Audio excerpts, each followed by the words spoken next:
Amici di Sportisili, amici di Lo Calcio, bentrovati in quello che è il 10° appuntamento con Lo Calcio nella sua versione estesa, un appuntamento giunto alla puntata numero 10. Sarà una puntata particolarmente intensa, particolarmente viva, particolarmente attiva. Naturalmente vi invitiamo a interagire con noi sia sulla pagina Facebook dove stiamo trasmettendo la diretta, ma anche ovviamente sul canale YouTube di Sportisili TV, dove è allo stesso modo in corso di svolgimento la diretta. Prima di entrare nel vivo, prima di entrare nel nocciolo di questo episodio numero 10 di Lo Calcio, do il benvenuto al primo ospite di questa sera. Do il benvenuto e ringrazio per essere qui con noi a Marco Baldan, difensore del Siracusa. Benvenuto allo Calcio. Buonasera, buonasera a tutti, grazie a voi per avermi invitato. Io approfitto anche per ringraziare l'ufficio stampa del Siracusa nella persona di Massimo Leotta per averci consentito di avere con noi, seppur virtualmente, seppur a distanza, Marco. Con lui naturalmente affronteremo i temi che riguardano da vicino il Siracusa, squadra che in questo momento è lì nel gruppone di testa del campionato di Serie D, ma prima di coinvolgere Marco nei discorsi relativi allo scorso turno, noi torniamo proprio allo scorso turno di Serie D per andare a vedere quelli che sono stati i risultati e la classifica dopo il 12° turno del campionato di Serie D. In tal senso ne approfitto per ringraziare e per salutare Salvo Geraci, come di consueto, sempre puntuale in regia a darci una mano fondamentale anche questa sera. E allora, giornata numero 12 del campionato di Serie D con i risultati: Acra Cassenna 0-1, Pompei Novigia Virtus 0-0, Locri Scafatese 0-4, Paterno Acireale 1-0, San Biase Città di Sant'Agata 3-1, San Cataldese Castrum Favara 0-0, Siracusa Licata 1-0, Vibonese Regina 0-1, Nissa Ragusa 0-0, risultato che è costato tra l'altro la panchina a Nicolò Terranova, la cui sostituzione verrà comunicata nelle prossime ore dalla società. Al 99% sarà Giovanni Campanella a sedersi sulla panchina dei biancoscudati. Classifica che vede la Scafatese e il Siracusa, del cui presente Marco Baldan in testa a quota 26 punti, Regina 24. Ha funzionato in questo caso il cambio in panchina con purtroppo l'addio forzato di Rosero Pergolizzi e il ritorno di Bruno Trocini sulla panchina degli Amaranto. 24 dunque per la Regina, 23 per la Vibonese, 20 per il Sambiase, 19 per il Paternò, poi Castrum Favara 17, Nuovegia Virtus Edenna 16, Nissa, Città di Sant'Agata, San Cataldese e Locri a 13, Pompei e Licata a 12, Ragusa a 10, Acireale a 8, Acragas a 7. Ricordiamo che Vibonese e Acireale hanno una partita in meno, partita che recupereranno tra 2 giorni, mercoledì, allo stadio Aci e Galatea di Acireale. Ricordiamo la partita rinviata per le avverse condizioni climatiche sulla città acese. Coinvolgo subito allora Marco Baldan. Ti chiedo prima di andare a vedere le immagini un tuo racconto, un tuo commento su Siracusa Licata, partita vinta 1-0 dalla tua squadra. Raccontaci un po'. È stata diciamo una partita a 2 facce, perché abbiamo fatto un primo tempo molto, molto importante dal mio punto di vista e non solo, anche insomma così confrontandoci un po' anche tra di noi, tra noi compagni, anche un po' con lo staff eccetera. Secondo me, secondo molti è stato forse il primo tempo migliore che abbiamo fatto fin qui in stagione, in casa. E infatti si è visto, abbiamo concesso forse un tiro forse da fuori area nel primo tempo e abbiamo avuto diverse occasioni insomma, per poter raddoppiare, forse anche triplicare il risultato. Forse c'era anche un rigore per noi su Maggio che l'arbitro però non ha visto.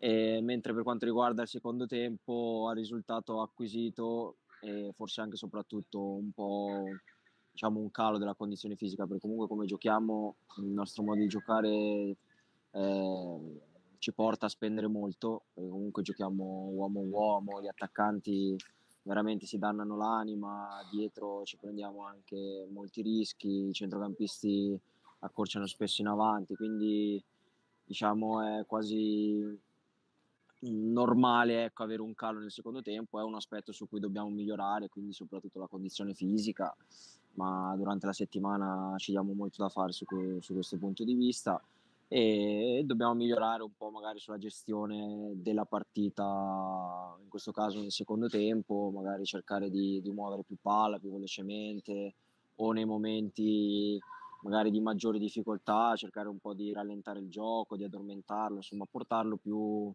dalla nostra parte. Invece, ecco, il secondo tempo, abbiamo lasciato un po', forse troppo, il pallino del gioco in mano a Licata, un po' per scelta, un po' per scelta obbligata, come ho spiegato adesso, però siamo stati bravi comunque a concedere, sì, un'occasione nitida ce l'hanno avuto per poter pareggiare, però poi tutto sommato siamo rimasti lì compatti e siamo stati bravi, ecco, a difendere il risultato. D'altronde quando ci sono queste partite dove non riesci a essere abbastanza lucido mentalmente, fisicamente da poterla gestire, bisogna fare di necessità virtù, difendersi e portare a casa, ecco, i 3 punti.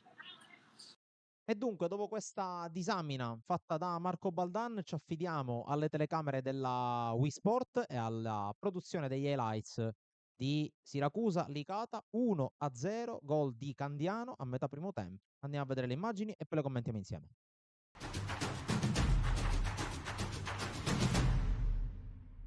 Testa coda di classifica tra due squadre divise da ben 11 punti, 12ª giornata nel girone I di Serie D. Il Siracusa torna a calcare il prato verde del Nicola De Simone. Gli Aretusei ospitano il Licata, scosso dalle dimissioni del tecnico romano e del direttore sportivo Martello. Una sfida quindi molto particolare, con i padroni di casa che vogliono invece continuare la corsa al primo posto dopo il pareggio per 1-1 contro la Castrum Favara. Compagine ospite invece reduce dalla striscia positiva che da 2 giornate li vede comunque ancora in piena zona play-out. Siracusa che si schiera con Iovino, Puzzone, Baldan, Sush, Pistolesi, Palermo, Acquadro, Candiano, Alma, Maggio e Convitto. Si può partire allora col film del primo tempo. Al sesto il Siracusa, punizione messa dentro da Candiano, va a pescare Maggio, pallone che si spegne di poco fuori. Al nono ancora il Siracusa, break con Convitto che va ad imbucare sempre da Maggio da buona posizione, sbaglia l'attaccante. Al 24esimo è Palermo a trovare il Jolly a destra, lo spunto forse decisivo. Il pallone di Palermo finisce in mezzo dove c'è Candiano, arriva a ciccarla e poi incredibilmente il pallone carambola comunque in porta. 1-0 Siracusa, ha segnato Maiko Candiano. Al 31esimo il Licata cerca la reazione, Minacori si accentra dalla sinistra,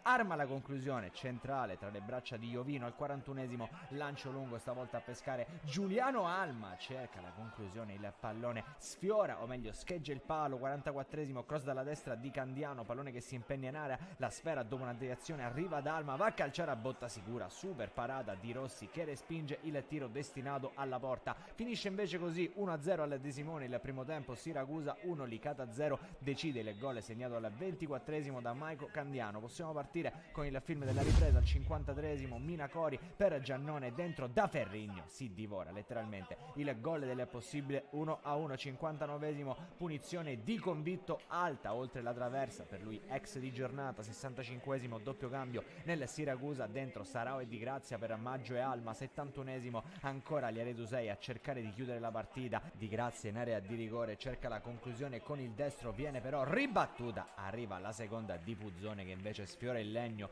entra Longo fuori Convitto. 81esimo il Siracusa ci riprova, cross dalla destra di Puzzone, Sarao si avvita di testa, non trova lo specchio. 93esimo Longo si accentra, va a calciare anche lui, non inquadra la porta. Al 95esimo entra Di Paolo per Candiano, non c'è più tempo. Al De Simone fa festa il Siracusa che vince 1-0 sul Licata, decide il gol di Candiano e prosegue come la corsa al primo posto della formazione aretusea. Amici di Wii Sport è tutto, allora un cordiale saluto e come sempre alla prossima. Rientriamo dopo aver visto le immagini direttamente dallo stadio De Simone, 1-0, come abbiamo potuto vedere dalle immagini e come abbiamo anche potuto sentire dalle parole di Marco Baldan, partita effettivamente dai due volti con il Licata che ha reagito nel secondo tempo. Ti chiedo Marco, che impressione ti ha fatto il Licata in virtù anche del fatto che durante la settimana c'è stato il cambio in panchina, ha lasciato la panchina Pippetto Romano, al suo posto è arrivato Marco Coppa. Che impressione ti ha fatto la squadra giallo-blu ieri? Allora, non mi ha fatto una cattiva impressione. Diciamo che finora abbiamo affrontato altre squadre che rispetto a Licata mi hanno fatto più una cattiva impressione. Invece Licata, tutto sommato, ha buoni giovani, soprattutto gli under sono degli ottimi giovani. Anche dietro non li conoscevo, però hanno fatto una buona partita. Eh, Comunque con tutti gli attacchi che abbiamo fatto, solo un gol, hanno retto bene l'urto, insomma, della nostra fase offensiva. Davanti già dall'anno scorso Minacori lo conoscevo, Fonfurina, ho giocato l'anno scorso a Vibo, quindi sapevamo, avevo messo in guardia anche i miei compagni di reparto che comunque erano due attaccanti molto fastidiosi, fisici, che attaccavano anche la profondità, attaccanti di gamba, quindi sapevamo che non era una partita facile. E rispetto magari ad altre squadre mi hanno fatto anche una buona impressione. Come ti ho detto, nel secondo tempo gli abbiamo concesso il pallino del gioco e hanno dimostrato di avere una certa organizzazione o comunque una certa idea per quanto riguarda la fase offensiva. Quindi non a caso lo scontro diretto che hanno avuto con la Ciriale, se non mi ricordo male, hanno vinto 3-1, quindi secondo me, diciamo, la classifica non rispecchia del tutto le loro, qualità, ecco. Assolutamente, diamo un po' uno sguardo anche a quello che è il futuro, perché il Siracusa adesso si prepara a quella che è la partita forse più attesa, no? Quella contro la Scafatese in terra campana. Ci state già cominciando a pensare, ci avete già cominciato a pensare che partita ti aspetti tu e che partita vi aspettate tutti all'interno dello spogliatoio? Allora, a pensarci direttamente, quindi a prepararla già da oggi, che comunque ci siamo allenati, sinceramente no, perché mercoledì abbiamo un'altra partita, abbiamo la Coppa Italia, è vero che ha meno valenza, magari è meno importante, però noi tutti ci teniamo a far bene, la società pure, il mister è uguale, perché insomma è comunque una competizione a cui ci teniamo e soprattutto comunque in Coppa Italia sappiamo che giocano dei ragazzi che magari in questo momento hanno trovato meno spazio, che vogliono far vedere, vogliono dimostrare comunque di potersi meritare, ecco, la titolarità. Quindi ora come ora stiamo preparando quella partita, è normale tra di noi, inconsciamente parliamo comunque della partita di domenica e già magari, sai, c'è chi conosce qualche giocatore della squadra avversaria, quindi le caratteristiche, magari i punti di forza, i punti deboli, insomma qualche consiglio tra di noi ce lo stiamo già dando. E allora, giusto per togliere un po' di così, un po' di pressione, andiamo a vedere le immagini della larga vittoria, ottenuta ieri dalla Scafatese in terra calabrese, in terra di Locri, 0-4, dalle immagini che abbiamo potuto trarre dai canali ufficiali del Locri. Poi torniamo in studio per tornare a parlare di Serie D, di Siracusa, ovviamente con Marco Baldan. Continuità mentre inizia la partita adesso con il primo tocco che è di Tigani, ecco la battuta, Donini finisce giù, per l'arbitro è tutto regolare, poi questo tiro dalla distanza e c'è un grandissimo gol di Palmieri che dunque raccoglie questa palla. Donini protesta perché era finito giù e trova anche il cartellino giallo. Fatto sta che dopo 3 minuti Palmieri porta avanti i suoi. Napoli-Palermo, ripeto la targa. Firenze. Attenzione perché ora c'è il Locri che prova a rispondere con le Veque, c'è la parata di Becchi, la palla poi in qualche modo viene liberata, attenzione a Simonetta che alimenta l'azione ma viene fermato da Liperta. Poi incespica un po' sul pallone ma è ancora la Scafatese che rimane in possesso con Esposito che la mette dentro, ma l'uscita di Donini. Scarfiello che si incarica della rimessa con le mani a cercare la testa di Tigani, ora la palla resta lì per un rimpallo fortunato e Leveque stava veramente per far esplodere lo stadio. Ecco la battuta nel cuore dell'area, attenzione perché qua il Locri ha rischiato e non poco, errore che mette in movimento Vacca. Albadoro, attenzione perché c'è l'inserimento di Palmieri che mastica il tiro e poi serve Aquino ad evitare l'impatto con la sfera. Qui in punto di commento, ma attenzione perché c'è questo calcio d'angolo che finisce tra le grinfie di Esposito e c'è mancato poco perché ci sarà questo momento nell'intervallo. Rizzo, Scarpiello, finisce qui e dunque fine del primo tempo, 1-0 per la Scafatese e dunque tutto pronto per la ripartenza. C'è Santella a sinistra, Leveque mantiene il pallone, ancora Leveque che ignora Santella, la serve però a Pelle che fa fuori Palmieri, ancora Pelle che entra in area, il tiro taglia tutto. Neglia Liperta sul punto di battuta, va proprio Neglia alto, anzi c'è il tocco, alla fine il tocco di Donini c'è stato.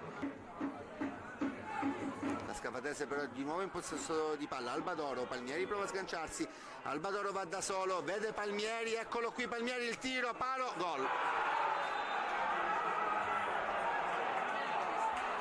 E dunque al 15° del secondo tempo Albadoro serve per Palmieri ed è il 2-0.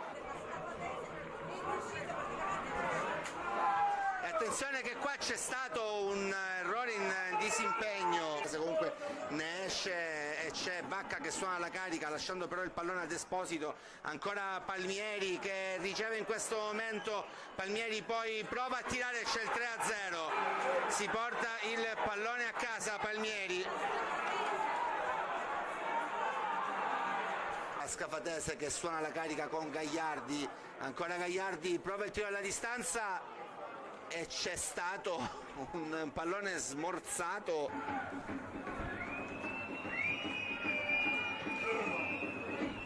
E alla fine serve forse il primo vero intervento di Becchi, Nini che a sua volta non è molto perfetto e serve a Potenza, poi c'è Gagliardi che riceve in area il tiro fuori, anzi deviato. Il punteggio è 3-0 grazie a una tripletta di Palmieri. Ora Liperta, questo tocco delizioso e gol. Adesso sono 4. C'è gloria anche per Foggia. Pallone, attenzione perché la Scafatese può provare nuovamente a distendersi. C'è soprattutto Ciam che ha una prateria da questa parte. Alla fine c'è Foggia che si divora letteralmente. Sarebbe stato il punto esclamativo su una partita eccezionale dell'esterno giallo-blu e credo che l'arbitro adesso fischi la fine ed è così. Puntuale arriva il triplice. Abbiamo visto il poker della Scafatese contro il Locri, in casa del Locri. Marco, torno da te, ti chiedo, in questo momento ci sono 4 squadre in 3 punti, 4 squadre in 4 punti in attesa che la Vibonese giochi il recupero sul campo della Cireale. Ti chiedo se alla vigilia vi aspettavate una lotta così serrata, perché comunque sono già passate 12 giornate, praticamente siamo a un terzo del cammino, soprattutto se ti aspetti anche alla luce dell'arrivo ormai prossimo del mercato di dicembre, quindi di ulteriori novità anche tra le squadre di testa, se vi aspettate voi a Siracusa che questa sfida a 4 possa protrarsi ancora a lungo per la conquista del titolo. Sicuramente sarà un campionato alla lunga sempre più equilibrato, perché come hai detto tu, alla luce del mercato di dicembre, sicuramente presumo anche lo stesso Siracusa, ma squadre come Scafatese, Reggina, Vibonese, anche lo stesso San Biasio, perché non ci ricordiamo che non è molto lontano, sicuramente metteranno mano laddove credono che vada messa mano, qualche ritocco sicuramente a migliorare la rosa o a, diciamo, mandare via qualche esubero, qualche ragazzo che magari non è scontento o non ha reso come la società si aspettava. Questo sicuramente sì. Se me l'aspettavo fin dall'inizio, forse sì, sapevamo che non era un campionato come l'anno scorso, perché l'anno scorso ci ricordiamo la Lamezia dopo 3 giornate, 2 adesso non mi ricordo, è fallito, la Gioiese diciamo ha dato forfait, giocava con tutti i ragazzini, quindi quest'anno è un campionato molto più livellato, basta vedere il Ternò, il Favara, lo stesso San Biase, comunque sono squadre che danno fastidio, soprattutto in casa, sono squadre che costruiscono il loro campionato lì. Noi insomma l'abbiamo toccato anche con mano, vedi l'Ocri, vedi lo stesso Favara, la San Biase abbiamo perso, quindi diciamo che subito dalla prima giornata abbiamo capito che quest'anno non era lo stesso campionato e mi aspettavo che insomma noi Scafatese, Regina Vibonese, insomma eravamo lì e ci rimaniamo secondo me anche alla lunga, nella fine del campionato. Ecco, tra l'altro ci penso io a parlare in piccola parte del mercato del Siracusa, non metto in difficoltà Marco, sicuramente arriverà qualcuno, qualche pedina a centrocampo, vista l'uscita prematura di Zampa che si è accasato al Matera del tecnico, tra l'altro campione uscente del girone D di Serie, ovvero sia Alfio Torrisi con il suo Matera, che tra l'altro ha anche ingaggiato un altro componente, un altro giocatore proveniente dal girone I di Serie D, ovvero sia il portiere Kevin Testagrossa, che ha lasciato Enna, prossimo avversario del Siracusa in Coppa. Ti chiedo molto velocemente, poi passiamo all'ultimo servizio di serata per quanto riguarda la Serie D. Marco, quanto tenete alla Coppa Italia in quanto trofeo? Mercoledì, come hai già accennato tu, sfida al generale Gaeta contro l'Enna. Quanto è importante per voi cercare anche di fare quanto più strada possibile in questa competizione? No, ci interessa far bene perché comunque dà morale, comunque dà minuti a, come ti dicevo prima, a quei ragazzi che in questo momento stanno trovando meno spazio, che è una cosa molto importante perché sappiamo che se vogliamo centrare l'obiettivo principale non bastano 11 giocatori, perché è un campionato lungo, è un campionato difficile, ci possono essere infortuni, squalifiche, eccetera, quindi c'è bisogno di avere una rosa ampia, soprattutto di giocatori pronti sia fisicamente che mentalmente. E diciamo che in questo la Coppa Italia aiuta molto perché puoi allenarti quanto vuoi duramente, durante la settimana, però il ritmo partita lo tieni solo giocando. E quindi la Coppa Italia è insomma, è un bel banco di prova e poi è comunque una competizione che penso faccia a tutti piacere vincere. Tant'è che il mister comunque già da oggi ha preparato la partita di mercoledì, domani facciamo la rifinitura e sicuramente ci sarà un po' di turnover, credo, perché comunque si presenta una partita domenica difficile dove bisogna essere insomma in piena forza, però ci teniamo a far bene.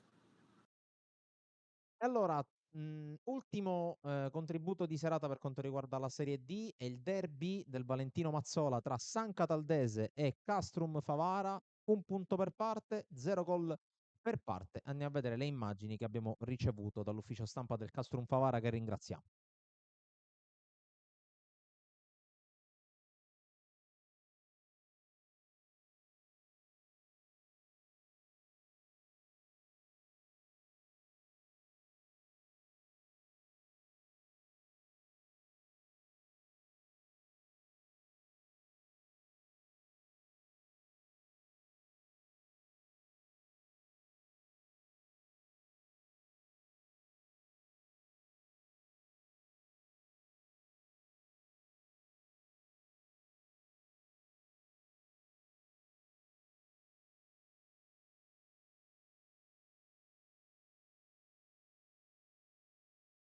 Torniamo in studio, purtroppo piccolo problema tecnico per quanto riguarda la trasmissione degli highlights dal Valentino Mazzola, 1-0 in cui comunque non ci sono stati grossi campanelli di allarme da una parte e dall'altra, un paio di interventi, ve la raccontiamo noi molto brevemente perché non l'avesse vista, un paio di interventi super da parte di Tanino Dolenti, in particolare su Mattia Palma, giocatore on fire per il Castrum Favara.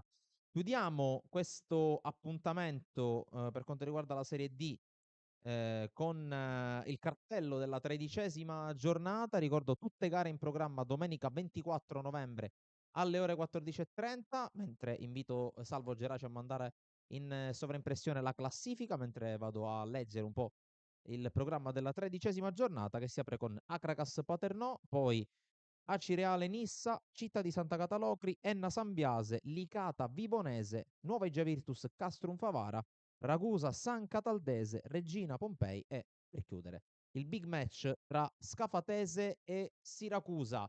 Io saluto e ringrazio Marco Baldan per essere stato con noi. In bocca al lupo sia per mercoledì che per domenica. Grazie a voi, buona serata e crepi il lupo. Chiudo questa prima parte di Lo Calcio, la parte dedicata alla Serie D. Voi naturalmente non andate via, restate con noi adesso qualche minuto, pochissimi minuti di break, poi una piccola sistematina allo studio come sempre per l'ingresso di Salvorifici e naturalmente dell'ospite, il secondo ospite di serata, Marco Mineo. A tra poco.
Buonasera, Lo Calcio torna in diretta dopo l'approfondimento di Serie D con Balkan del Siracusa, no?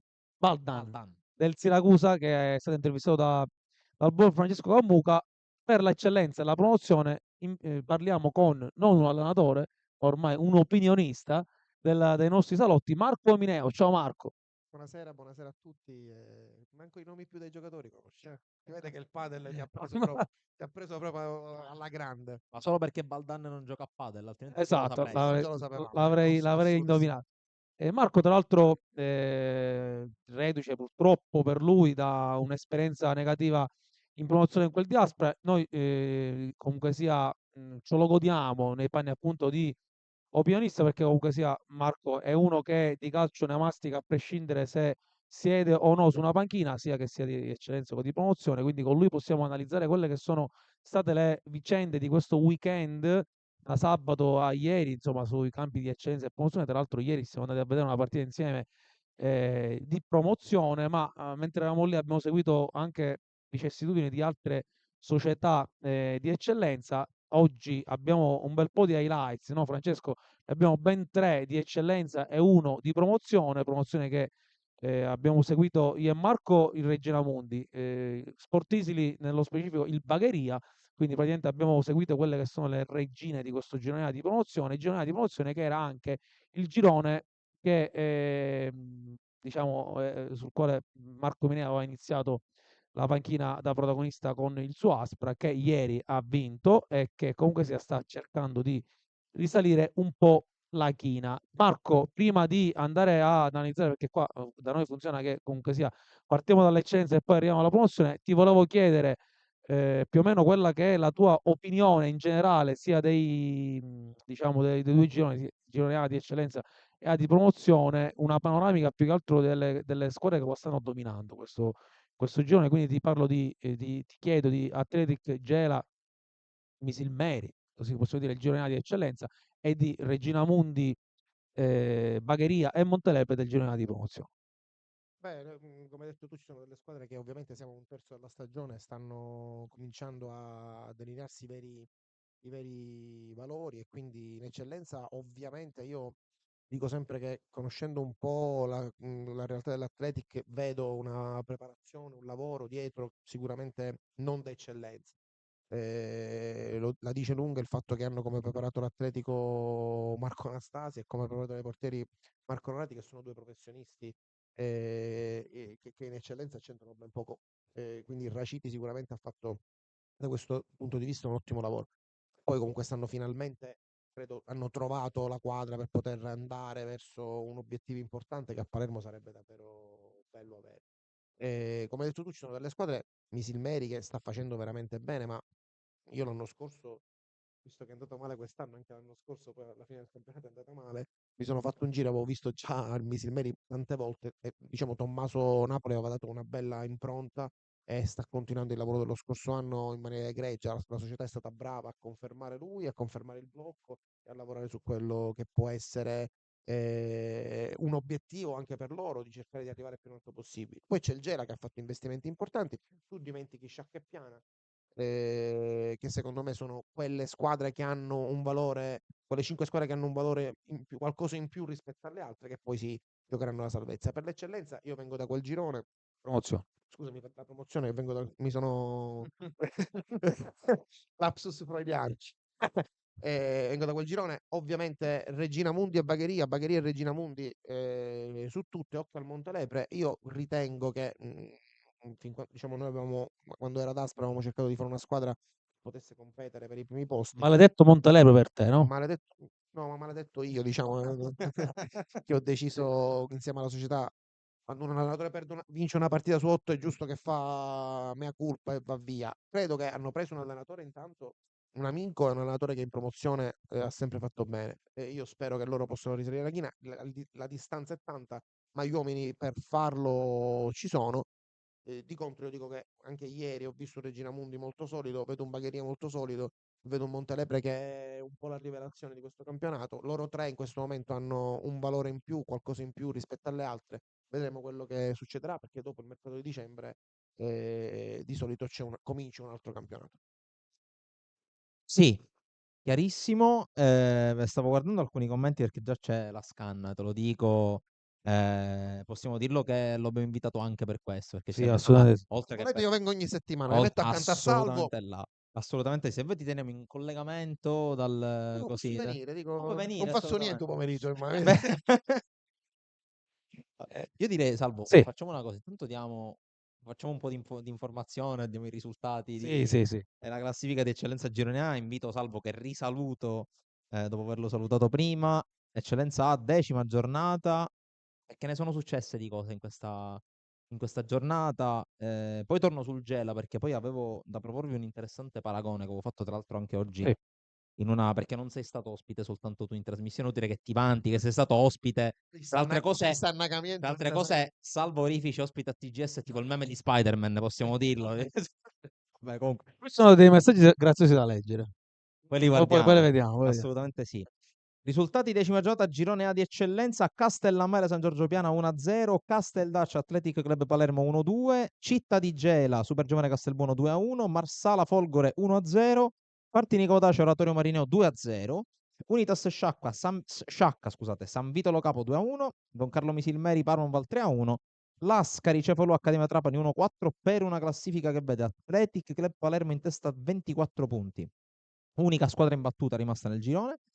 21 punti Don Carlo Misilmeri, 20 punti Gela, 19 punti Unitas Sciacca, 16 punti San Giorgio Piana, 15 punti Partinico Audace, 14 punti Castellammare, 12 Marsala, 11 San Vitolo Capo, Parmonval e Supergiovane Castelbuono, 10 punti Accademia Trapani Casteldaccia, 9 punti Oratorio Marineo, 8 Folgore Castelvetrano, 5 punti Lascari Cefalù. Ricordiamo che San Giorgio Piana e Oratorio Marineo hanno una partita in meno, non sappiamo ancora la data del recupero. Sembra che è uscita. È uscita? Credo il 20. C'è un comunicato che adesso chiedo a Salvuccio di andare a recuperare sulla pagina del Marineo, l'hanno messo un paio di giorni fa. Sbagliarmi il 26 o il È un 29. infestimale, sì, sì, sì, un Quindi infestimale. il 27 penso che è un mercoledì. Io vi volevo proporre, prima che tu leggi i Vai. commenti, un interessante paragone che tra l'altro facevo con alcuni colleghi di Gela. Ho fatto un confronto tra il Gela di quest'anno e il Siracusa di 2 anni fa. Tra altre cose, entrambe allenate da Cacciola. Squadrone fortissimo, chiaramente tante difficoltà all'inizio per i tanti cambiamenti, per una piazza comunque molto esigente. Da gennaio in poi la svolta, dal sesto al secondo posto se non ricordo male perché il campionato lo vinse, adesso non ricordo chi vinse quel campionato, e poi la vittoria trionfante nei playoff, non so voi cosa ne pensiate. Sì, potrebbe essere questo perché alla fine di queste, diciamo, di questi scenari ce ne sono tanti che poi magari a dicembre, a gennaio riescono a, diciamo, a cambiare il volto della squadra. Detto che il Gela comunque sia, come si suol dire in siciliano, a calci e morsi sta cercando di ottenere più punti possibili, secondo me appunto per arrivare a dicembre e provare a fare qualche cosa, anche perché l'allenatore appunto è uno che è arrivato a campionato in corso, quindi magari non ha all'interno della squadra di giocatori funzionali a quello che è la propria idea di gioco. Quindi sono convinto che qualcosa cambierà. Anche la vittoria di ieri dimostra come non sia una squadra a proprio agio, ecco, perché in casa contro un ottimo Castelbuono vinci in quel modo, tra l'altro molto discutibile, molto discusso. Abbiamo visto Ivano che in questi giorni in queste ore ha Molto sottolineato, sereno, Ivano. sì, molto sereno, Molto. che tu conosci bene.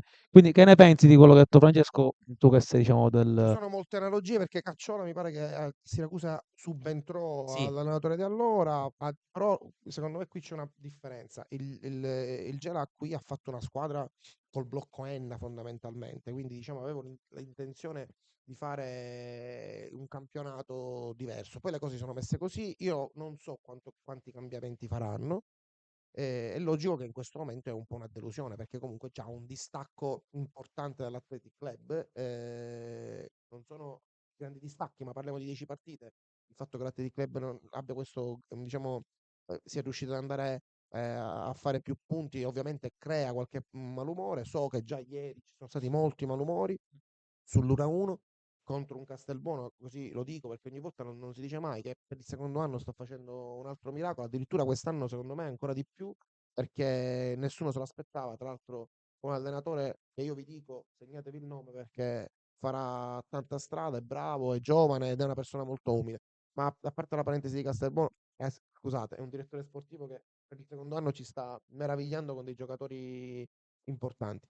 Però a Gela c'è questa cosa e quindi si devono comunque aggiustare qualcosa. Poi chi lo sa, poi c'è una lunga trafila da fare che sarebbero quelli dei playoff, però possono anche giocarsi. Io credo che prima di tutto devono trovare una quadra dentro perché sono tanti giocatori, tanta personalità e quindi secondo me qualcosa va aggiustato. Tra l'altro, per chiudere il discorso sul Castelbuono, cioè, affermarsi, diciamo, non è facile, ma ci può stare, ma confermarsi è ancora più complicato perché Hanno cambiato tutta la sì, squadra, hanno preso sì, un allenatore nuovo, hanno ripreso dei giovani interessanti. Io ho visto degli spezzoni, non so se avete visto questo Cabrera, che è Cabrera si è fatto un doppio. giocatore interessantissimo, ma al netto di questo, in una piazza così importante come Castelbuono, riescono con un budget limitato a fare dei campionati comunque importanti. Sì, Adesso hanno sì, fatto la finale di Coppa, sì, ma sì, non ce lo dobbiamo sì, dimenticare. sì, sì. Buonasera a tutti in studio, Marco Mineo è un grande opinionista, senza scherzo, sa parlare veramente, Mimmo Scialabba. Buonasera ragazzi, mamma mia che ospite di peso, calcisticamente parlando, di grande spessore, Mauro Gagliano.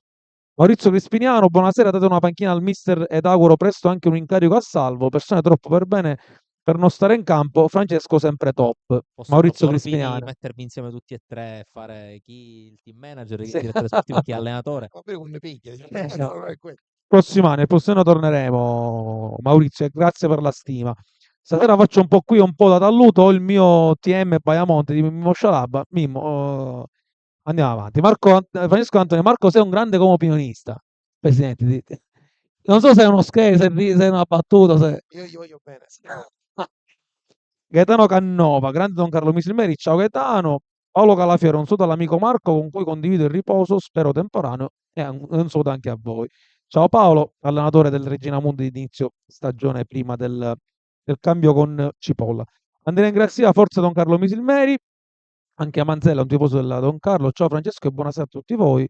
Sono convinto che la Don Carlo Misilmeri darà del filo da torcere fino alla fine all'Atletico Palermo, forza Don Carlo, ma di questo ne parleremo tra poco.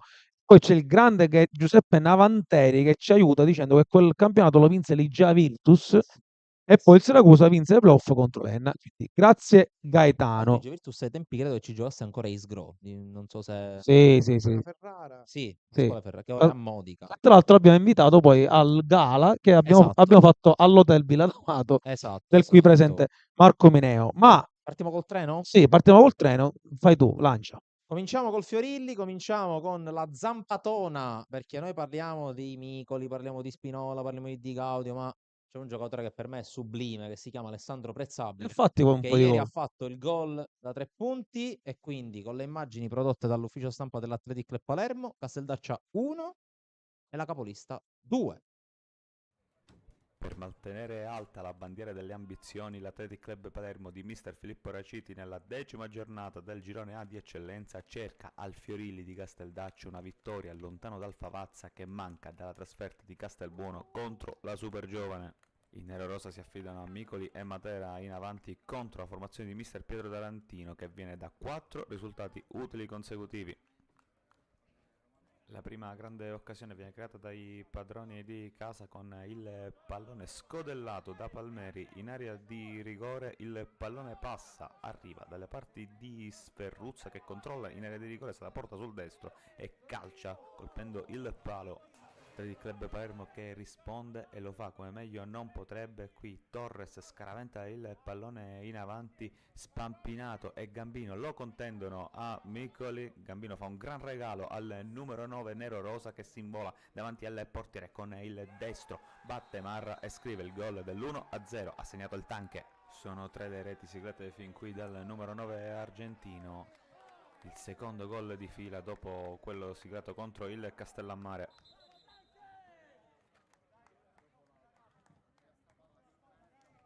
Athletic Club Palermo che cerca il raddoppio su calcio di punizione. Qui Valenza porta la sfera in area di rigore, colpo di testa di Matera e Marra si allunga e concede il corner.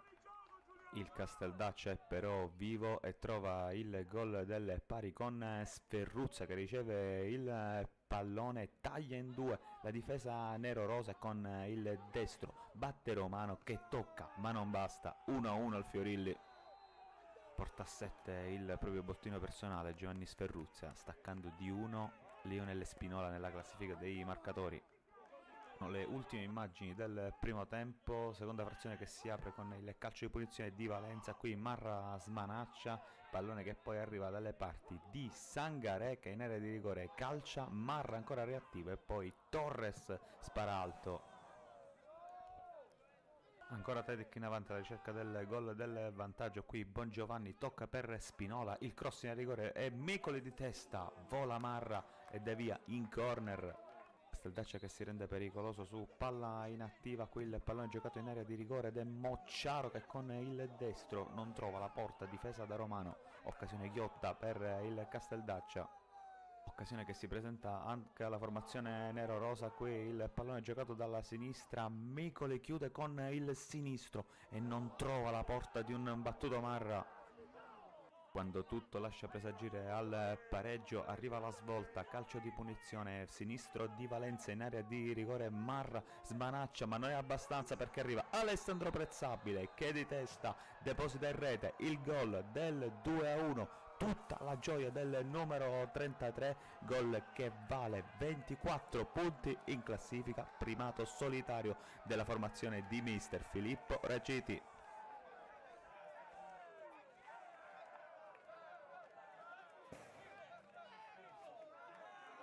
Dunque rientriamo dopo aver visto il gol di Prezzabile, complicità di Marra possiamo dirlo, senza alcun beneficio di smentita perché le immagini parlano chiaro. Marco, ti chiamo in causa in quanto tra altre cose anche ex allenatore del Casteldacci, ha allenato tanti di questi ragazzi, grande rammarico perché comunque è reduce da un bel filotto, 10 punti nelle ultime 4 giornate, tra altre cose è tutto partito anche passato da una partita contro un'altra big, perché il pareggio di Piana, non senza polemiche, la sensazione comunque al di là del risultato che il Casteldaccia non è più il Casteldaccia delle prime 5 giornate. Ma innanzitutto io sono un tifoso del Casteldaccia, lo seguo con grande affetto, a parte che con Pietro c'è un ottimo rapporto, ma poi io ho grandi rapporti lì anche con la società, si vede, e quindi lo seguo con affetto. Io credo il Casteldaccia le prime 5 giornate, a parte Misilmeri, ha giocato sempre un buon calcio. Gli manca un punto perché il punto col Gela è sacrosanto, è soltanto un errore, quindi dentro il campo il punto c'è, e ha una vivacità offensiva importante che gli permette, diciamo, di fare di giocare con una sfrontatezza che probabilmente forse a Casteldaccio non abbiamo mai avuto neanche nel mio periodo, nel senso che giocano e si divertono, ecco. Producono, ecco, il termine esatto, e il direttore è sempre attento. La verità è che all'eccellenza è un campionato difficile, ogni minimo errore tu lo paghi. Ieri hanno pagato 2 errori che possono succedere, però io ritengo il Castellaccio una squadra che prendendo 2 pedine nel mercato di dicembre, e ci sta, visto anche che Filippo in questo momento non c'è più, insomma devono sicuramente trovare 2 giocatori che possono stare in questo gruppo. Con il gruppo, con la forza del gruppo e con le caratteristiche che ha dato Pietro a questa squadra, può arrivare sicuramente a una salvezza strameritata. Io chiudo d'accordo con quello che dice Marco, anche lì dici tu gli errori si pagano, li paghi soprattutto se giochi contro l'Atletic Palermo che non, diciamo, non ti fa passare perché è chiaro che il primo è un infortunio diciamo di Gambino che Micoli ha, diciamo, sfruttato alla grande, poi anche non sfruttarlo un errore del genere magari non lo so, non hai la prontezza Sono 50 metri di campo, esatto. quindi tu rubi palla, è vero che c'è un errore che si può evitare, però rubi palla, fai 50 metri guidando la palla in quel campo che non è facile, esatto. e fai gol. Ma anche il fatto stesso che vai a pressare un giocatore che in teoria quella palla non la perde, quindi ci credi, cioè, in qualche modo ci credi, poi rubi, fai gol e anche nel secondo tempo, nel secondo gol, insomma, sei lì. Questo per sottolineare la forza, la bravura della squadra di Mister Aciti che nonostante una prestazione secondo me rispetto alle altre volte un pochettino più sottotono rispetto alle altre, comunque sia se tu non giochi benissimo e alla fine esci dal campo con 3 punti, questa diciamo è la ricetta numero 1 per vincere campionati, cioè se vinci anche quando non giochi benissimo, questo non puoi che essere felice anche da allenatore che diciamo ci stanno durante l'arco del campionato delle prestazioni di sottotono, ma se anche queste le concludi con 3 punti in classifica, tanto di cappello e complimenti quindi anche all'Atletic Palermo per la bella vittoria esterna su un campo difficile dove poche squadre secondo me andranno a fare punti, tant'è che il Casaccia, adesso io non so le statistiche, ma dentro casa Ha forse perso col Partinico, a- però all'inizio diciamo c'era all'inizio, un momento di appannamento, poi comunque parliamoci chiaro, ieri l'Atletico Palermo ha preso 6 punti perché diciamo non ne ha presi bravo, 3, ne ha presi 6. Queste sì, sono quelle partite che tu dici ti danno tanta autostima, tanta esatto, consapevolezza, tanta fiducia per andare avanti, perché comunque vince all'ultimo in quel campo che non è facile, una squadra tra l'altro ovviamente tecnicamente importante, va lì, va a vincere all'ultimo così, sono quelle belle vittorie che esatto. una squadra deve vincere il campionato piacciono tanto. Athletic Palermo che, per rispondere alla domanda di Mauro Gagliano che ci scrive, dice Perino all'Atletico, parlando di Concaldi, Athletic Palermo che si sta muovendo sul mercato, non lo possiamo dire come un colpo ufficiale, ma ormai se ne parla, tant'è che lo Sciacca stesso ha annunciato l'addio di Concaldi, così come di Niosi dallo Sciacca, e le voci dicono che praticamente è fatta, così anche come Sportisili ha annunciato quest'oggi sul proprio sito, non c'è l'ufficialità perché non ci può essere, ma diciamo che ormai manca soltanto quella per appunto Concaldi come nuovo giocatore dell'Athletic Palermo. Tra l'altro io sono molto curioso di vedere come si muoverà a proposito lo Sciacca, che lo Sciacca nel giro di 10 giorni ha salutato Concaldi, Niosi e Caronia. Esatto. E sono 3 pezzi da 90. Magari Niosi è meno appariscente rispetto ad altri due, però è un giocatore che dà veramente sostanza ed è una perdita pesante per Mister Galfano. Vedremo perché anche lì ci saranno tanti movimenti, ci saranno movimenti al Gela. Secondo me il Gela prenderà un playmaker di centrocampo perché anche disquisendo di calcio con altre persone, molti si sono accorti che a questa squadra manca un po' di fosforo a centrocampo. E vedremo naturalmente anche l'Athletic se farà altri movimenti. A mio parere non ne ha bisogno, perché ora aggiunge anche Concaldi che mette qualità e mette anche leadership sulla tre quarti. Paradossalmente, vedendo un po' il roster dell'Athletic, non so cosa ne pensate voi, rischia di essere un panchinaro di lusso, Piero, in questa squadra. Io la domanda che vi faccio, ve la faccio io da allenatore e giornalista, ma Concaldi in questa squadra cosa Non farà? gioca. Il play difficile o la seconda Il punta o la play, mezzala? Dove giocherà Pierino in questa squadra? anche perché Al netto del fatto che Pierino è un giocatore, secondo me, importante per l'eccellenza in generale. Però voglia. prendere Concaldi mh, per metterlo dove? Appena via Raciti c'ha domani, dico. No, domanda, ma intanto si sta a vedere se entrando lui chi uscirà. Quindi anche dalle uscite si può capire dove lui va a piazzarsi. Secondo me più mezzala, anche perché a Sciacca sta giocando praticamente lì. Mezzala, playmaker, gioca a centrocampo, non è più una seconda punta. Quindi, siccome lui gioca 3-5-2, penso che giocherà là, perché là davanti, se hai Spinola, Matera, Micoli, difficilmente togli spazio a uno di questi. Detto che Spinola ieri, per esempio, è partito dalla panchina, E non stiamo nominando Di Gaudio. e di Esposito. Esposito, quindi Io vi dico, penso, io presumo, o meglio ho sentito dire, poi voi siete più bravi di me, che comunque l'Athletic si muoverà in entrata e in uscita in maniera massiccia, cioè nel senso qualche colpo importante lo farà, ma qualche giocatore importante se ne andrà. Si è appena collegato Filippo Raciti, se vuoi sì. puoi rifargli la domanda No, dove mister, gioca dove Concaldi? gioca Pierino? Un saluto Fra, un saluto al grande TS Salvo e soprattutto al Mourinho di Bagheria, Francesco Cicirello. Ci saluta anche Dario Stuppia. Ma finì Mourinho Vieru se facendo. Leandro Leto, Forza Milazzo e basta. Abbiamo poi altri contributi, Francesco? Assolutamente sì, perché ne ha parlato prima Marco Mineo, ma in questo momento al secondo posto c'è la Don Carlo Misilmeri. E tra le 5 squadre, l'unica che non ha vinto al 90esimo è stata la Don Carlo Misilmeri, anche se ha vinto in rimonta contro la Parmonval. E allora, commentati da quel bel ragazzo dietro le telecamere, andiamo a vedere le immagini targate Sportisili di Don Carlo Misilmeri Parmonval 3-1, subito in gol Gambino. Sì, ne parliamo dopo.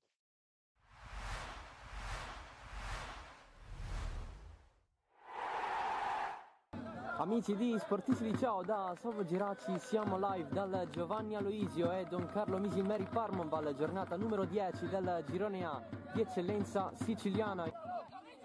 Russo dietro per Rappa, calcia da fuori, il pallone gira di Salvo, il Gela avanti sulla super giovane Castelbuono per 1-0 grazie al gol di Prestia, pallone in mezzo, primo palo, traversa! Intanto qui il cross di Rudonia, pallone che scorre, lo Casso con il destro, con il diagonale, proprio lui a calciare. La Vardera in mezzo, colpo di testa, da parte di Mendola, vola Chimento, si è fatto male Cosentino. Pallone in mezzo, colpo di testa di Ricciulli sul secondo palo. Rappa dalla bandierina in mezzo, colpo di testa di José Torres. Non ce la fa Cosentino, la fasciatura all'occhio gli impedisce di vedere bene, ha chiesto il cambio. La battuta in mezzo di testa, il colpo di Muzzo, ancora la Parmonval. Martinez largo e solissimo, José Torres calcia in diagonale, è decisiva la deviazione, poi il gol della Parmonval con Lorenzo Russo che approfitta di quel pallone rimasto lì e segna il gol dell'1-0. Lorenzo Russo, il classe 2005. Cross in mezzo di Ricciulli, di testa Gonzalo Sanchez, Sanz allontana, Romano al volo, fuori di poco.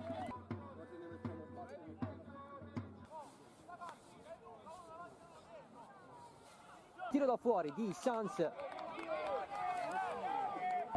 Mendola. Fino in fondo, cross basso, Rudonia non la prende, spalla alla porta per Tripoli, cade giù. Si rimane lì in area, poi il tiro di Ricciulli. La deviazione di Chimento in angolo. Secondo palo ancora, Chimento sotto porta. La deviazione vincente. Ha segnato il Misilmeri. Andati anche a abbracciare Davide Locascio. Tripoli, la riprende il Misilmeri, pallone per Gambino, spallata su di lui, Rudonia, scivolata di Gonzalo Sanchez, ma sembrava sul pallone. La Vardera, c'è anche il coccodrillo, la Vardera in porta! Il gol di Ivan La Vardera per il 2-1, che fa così 2 in campionato. Gaston Martinez in mezzo, Rappa cade, c'è l'ammonizione. Simulazione secondo l'arbitro. La Vardera si accentra, Sanz regolare, Tripoli in mezzo per Gambino, il destro! Il gol di Gambino per il 3-1, il gol al debutto con la maglia del Misilmeri. Appena arrivato, Salvo Gambino.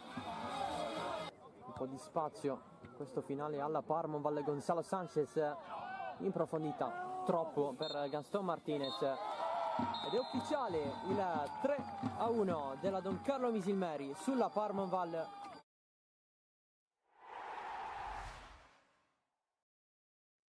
Abbiamo visto il gol del classe 2006 Gambino, che aveva iniziato la stagione all'Ascari Cefalù, Salvo Gambino che chiaramente praticamente alla prima palla toccata l'ha messa alle spalle di Chimento per la rete del definitivo 3-1 Misilmeri, una partita che si era complicata per la squadra biancorossa, che poi alla lunga comunque si è riuscita a portarla a casa. Importante per il Misilmeri mantenere questo treno, la scia delle prime in classifica.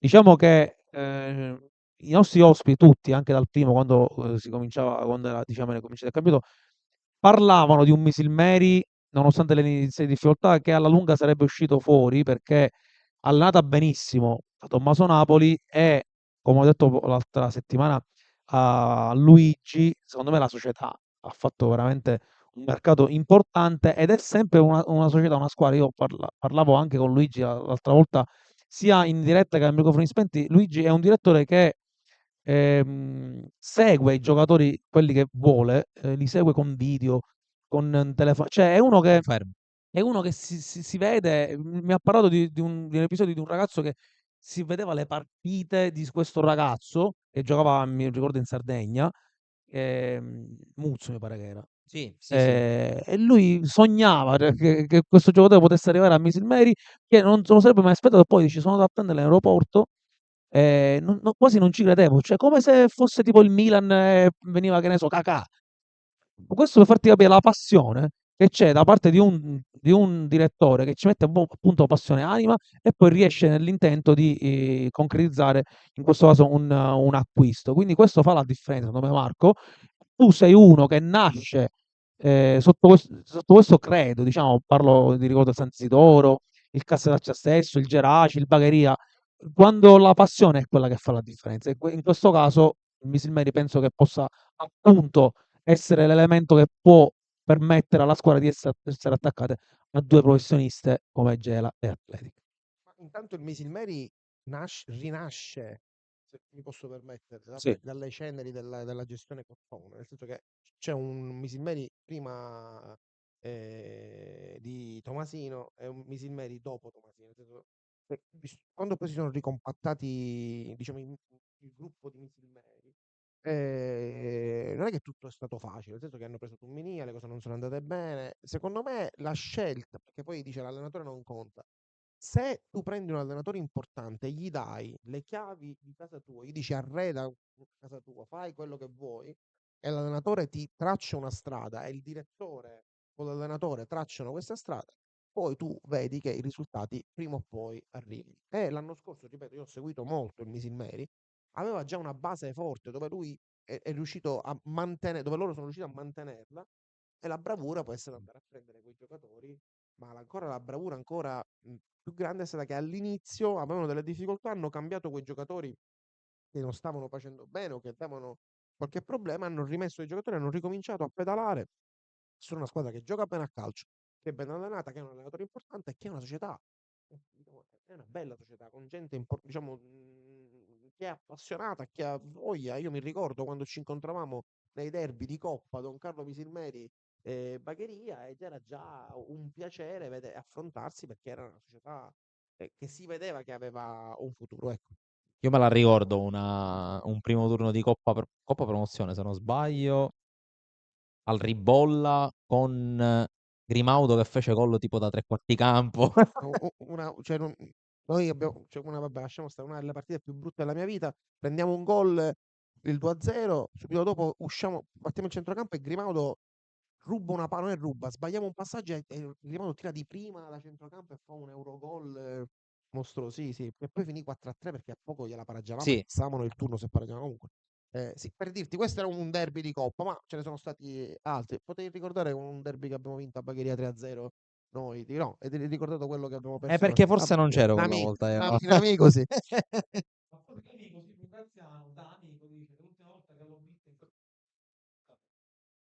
Perché allenavo lui, quindi mi sono permesso di... Abbiamo l'ultimo ed è la prima sconfitta stagionale del San Giorgio Piana. Tanto tuono che piove, hanno rischiato contro il Casteldaccia, poteva essere una trappola la partita col Misilmeri e alla fine è bastato Andrea Adamo al minuto 24 del primo tempo, anche lì commento del bel ragazzo dietro la telecamera che praticamente tra poco se gli dici di fare i caffè te li fa pure. Dov'è il bel ragazzo? Scusami, perché... sei il bel ragazzo. Dico, quantomeno, non gli posso dire che è bravo, quantomeno il bel ragazzo bravo, il bravo ragazzo là dietro. Comunque, scherzi a parte, il Matranga torna a essere fortino per la squadra di Gianluca Cardinale. Castellammare 1, San Giorgio Piana 0. Vediamo le immagini e poi torniamo.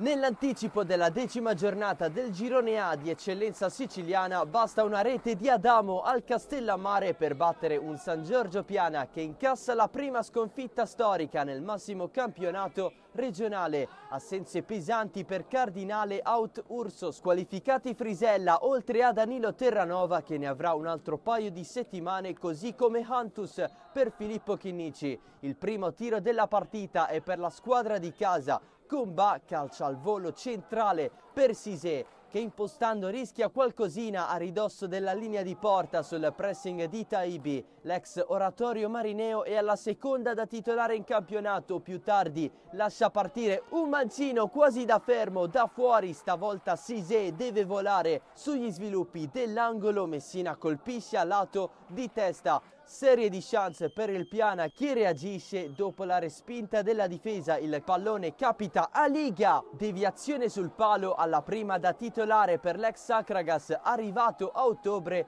dato che Bonamaison non è al meglio. Partita interessante con una punizione per il Castellammare. Caronia col tacco, Adamo non ci arriva, palo anche qui, ma non passa molto tempo per gli scambi di Milana e Musso che avanza. Nel frattempo occhio a Messina che con la mano ferma Giorgio Chinnici, pronto a rincorrere Musso al cross basso per Adamo, la fa passare per l'1-0 del capitano del Castellammare Andrea Adamo, sempre a fare i conti con le sue condizioni fisiche, segna il suo secondo gol in campionato dopo quello al Marsala dello scorso 15 settembre, sempre al Matranga. Il San Giorgio c'è con l'avanzata solista di Liga, fermato sul più bello, poi Balistreri in scivolata sul fondo. Castellammare avanti con Ba, ma la conclusione è larga. Musso va alto con la sua punizione e infine Adamo su punizione di Messina cerca un fallo di Giorgio Chinnici da rigore. Non c'è nulla per Canicattì di Agrigento anche in questo intervento di Musso con il Piana in attacco. Uno dei tanti episodi da Moviola a fine primo tempo, cintura ferma Taibi, nessun fischio.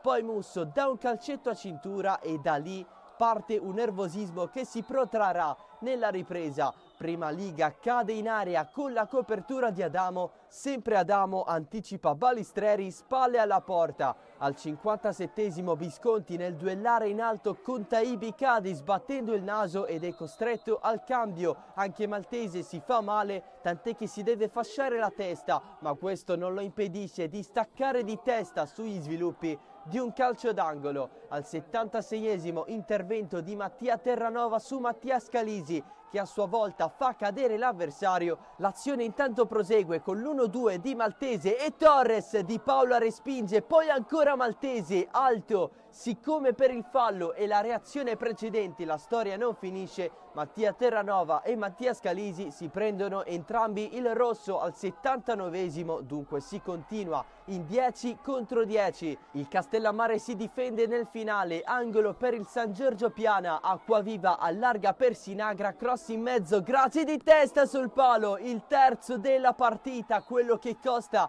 la sconfitta alla squadra di Filippo Chinnici, sempre però in zona playoff, attendendo le altre. Dunque 1-0 per l'obiettivo continuità a Castelbuono. Il Piana riceverà il Partinic Audace per rialzarsi.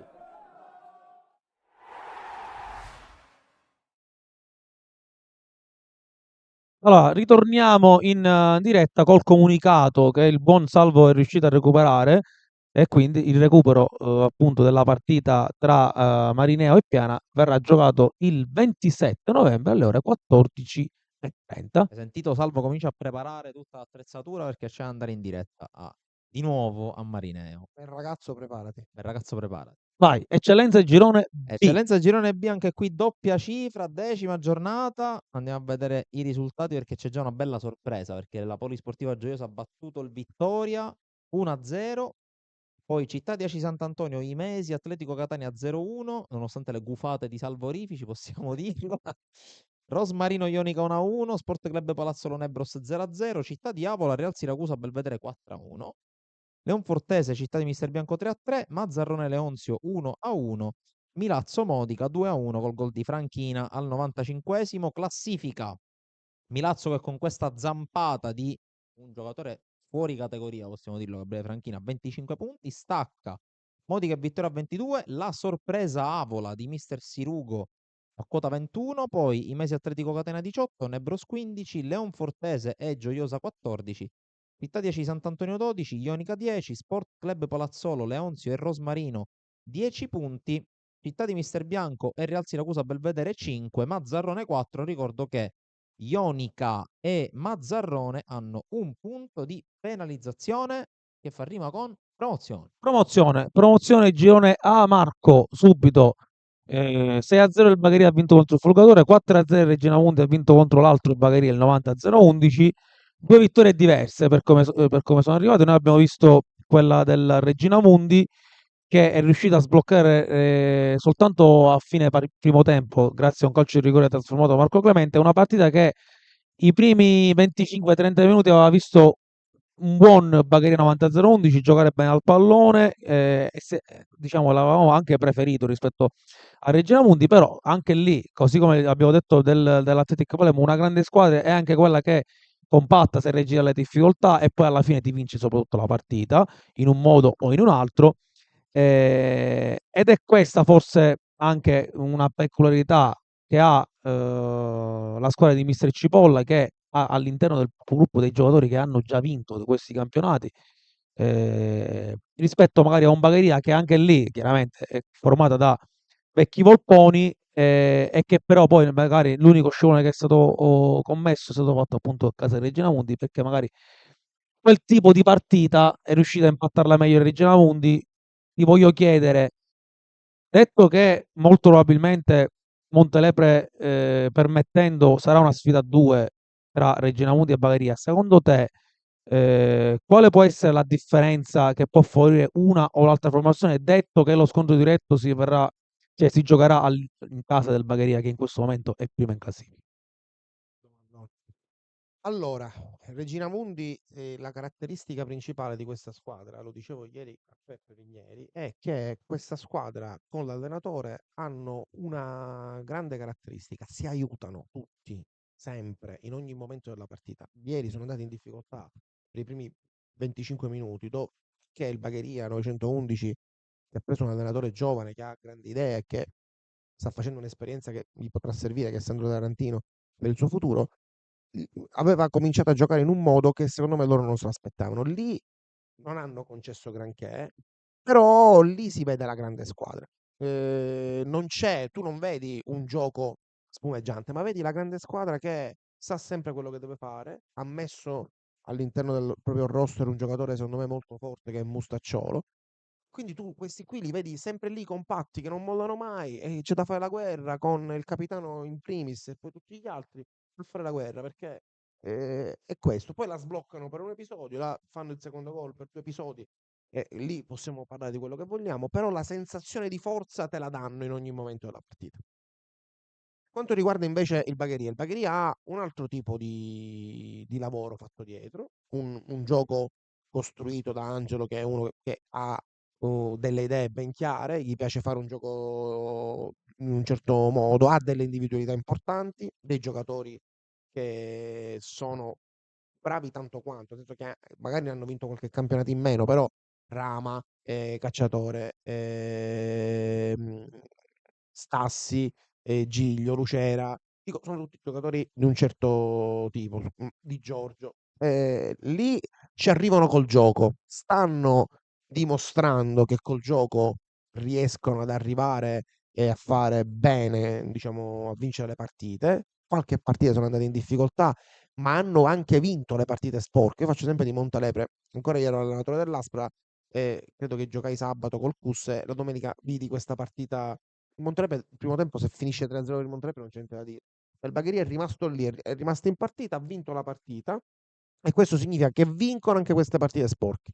Quindi fino alla fine, al netto anche dello scontro diretto, sarà una lotta a due, aspettando il mercato, perché io sono convinto che sia una che l'altra squadra interverranno per puntellare la rosa. Poi ovviamente devo dire che il Montelepre mi sta sorprendendo, non tanto perché io conosco bene Peppe Guida e se messo nelle condizioni Peppe fa sempre un ottimo lavoro, ma nei nomi, nella gioventù, nella freschezza, nel modo in cui approccia le partite, nel modo in cui le gioca. L'ultima partita che ho fatto è stata col Montelepre, ho visto una squadra che aveva proprio una grande voglia di giocare. Questo è, secondo me, quello che forse, diciamo, caratterizza un po' il calcio anche dilettantistico di questi tempi, nel senso che ci vuole più, meglio avere determinazione, voglia e qualche giovane che vuole sudare la maglietta, piuttosto che avere dei nomi che poi non ti permettono di fare bene. Ecco, quindi Montelepre può essere la sorpresa fino alla fine. Aspettiamo comunque il mercato di dicembre, diciamo alla 10ª giornata un po' abbiamo capito come è l'andazzo di questo girone. Tanto posso dire che il Bagheria a dicembre il primo acquisto già ce l'ha in casa, che è Giorgio Stassi, che dovrebbe rientrare. Io lo vedo che freme, io sabato lo vedevo proprio scalpitante. E se già una squadra che alla vigilia di questa giornata di campionato che è appena trascorsa aveva la media di 3 gol a partita, sabato ne ha fatti 6 e manca il suo cannoniere nonché capitano, io faccio con tutto il bene del mondo per i Regina Mundi, che comunque è una squadra molto forte, ovviamente parere personale, sono pronto a essere sconfessato come Sandro Sabatini con Turam, del resto faccio fatica a pensare che il Bagheria possa eventualmente, dopo averle viste giocare entrambe, perdere questo campionato.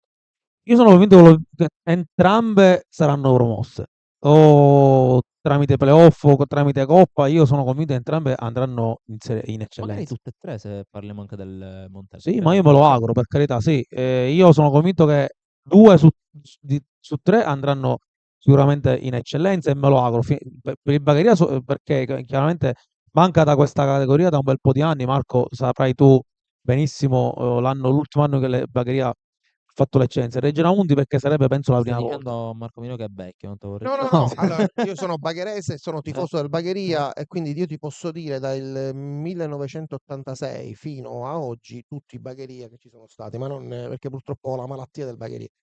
La cosa che sarebbe bella, e lo dico da bagherese, è ritrovare lo stadio che con molta probabilità il prossimo anno sarà fruibile con una squadra di eccellenza. Quindi sarebbe bello questo. Poi, dopodiché, io spero che vadano tutte e due, che ne vada anche un'altra del girone, per carità. La verità è che i campionati sono lunghi. Tu hai detto, Giorgio Stassi, sfondi una porta aperta perché io Giorgio l'ho avuto e a prescindere dai gol, poi Giorgio è una persona di una serietà e di una professionalità che è raro da trovare in questi campionati.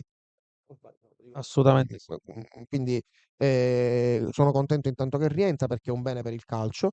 La verità è che i campionati sono lunghi. Io vi dico, in questo momento queste due squadre sono molto vicine, con due impostazioni diverse. Una che va avanti con la forza di un'idea di gioco importante, l'altra che va avanti con la forza di un gruppo forte, guidato da un allenatore giovane che secondo me se ne parla poco di Gabriele, ma nei 2 anni che ha fatto, negli ultimi 2 anni ha fatto benissimo, ha fatto a Castel di Lucio bene, ed è uno che secondo me fa bene il suo lavoro ed è uno che riesce a creare gruppi forti. E quindi queste due squadre sono quelle due che secondo me hanno qualcosa in più e spero veramente che vincano tutte e due, anche perché di una sono tifoso del Bagheria e dell'altra ho grande stima di tutto l'entourage, ho stima di Gabriele, ho stima di Gigi, ho stima di tutti i giocatori, di molti giocatori, quindi spero, tra l'altro c'è lì Chiazzese che è uno dei miei preferiti, però voglio dire, sono due squadre importanti, ecco. E quindi allora andiamoci a Vediamo, vedere il Festival del Gol, visto che siamo in tema TP Finals, il primo set di tennis, non ce ne vogliono gli amici di Fulgatore, del Bagheria col Fulgatore, solito show di Lucera, sono andati in gol anche tanti giovani, Giglio, Gallina, Caracappa, insomma, vediamo.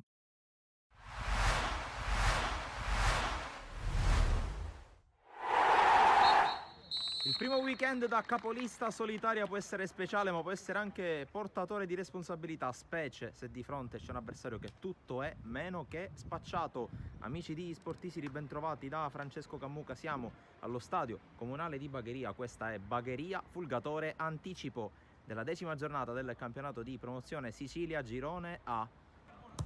Lancio di Cina, ancora a cercare di premere la corsa di Giglio. Giglio, la sterzata, passa in mezzo a due, ancora Giglio in area, va giù, non c'è nulla. Secondo il direttore di gara, contatto tra Saul Castiglione e Giglio.